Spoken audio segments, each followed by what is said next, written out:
Hello fellow embroiderers, Deborah Jones here. Do you love to embroider beautiful satin fabrics like these? So do I. Let's get an understanding of how the embroidery components that we use affect our quality on satin fabrics. First, let's talk about how stabilizers affect your embroidery. I like to use a tearaway stabilizer that can be torn for my satin embroidery rather than a cutaway, because cutaways can be too soft and allow the satin to be drawn in. And a tearaway is usually the correct application for a woven fabric, which of course satin is a woven fabric, and we tend to use cutaways for fabrics that stretch.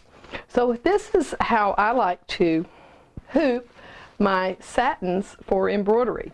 I'll cut a piece of stabilizer and I'm going to place it on top of my hoop, then my satin layer, and then a layer of tissue paper.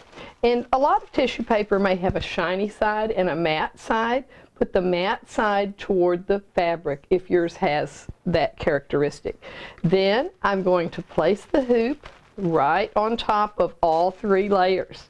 Next, I'm going to tear a window in the tissue paper, leaving it acting as a buffer against the hoop, but exposing the satin for embroidery.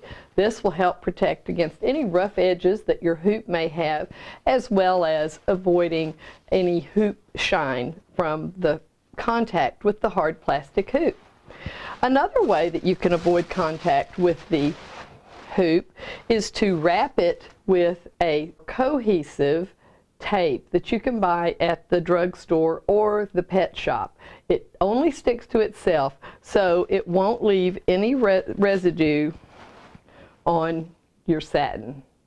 Also for satins, when you're choosing your needle, choose a ballpoint needle.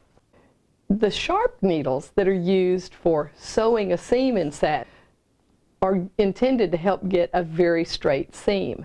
But when they're used for the embroidery process, the close proximity of embroidery stitches can cause cutting or running of the fabric, particularly if the tip of the needle becomes flattened or damaged. So be sure to change your needles frequently when embroidering on satin, and use a light size blade, such as a size 70, no larger than a size 75.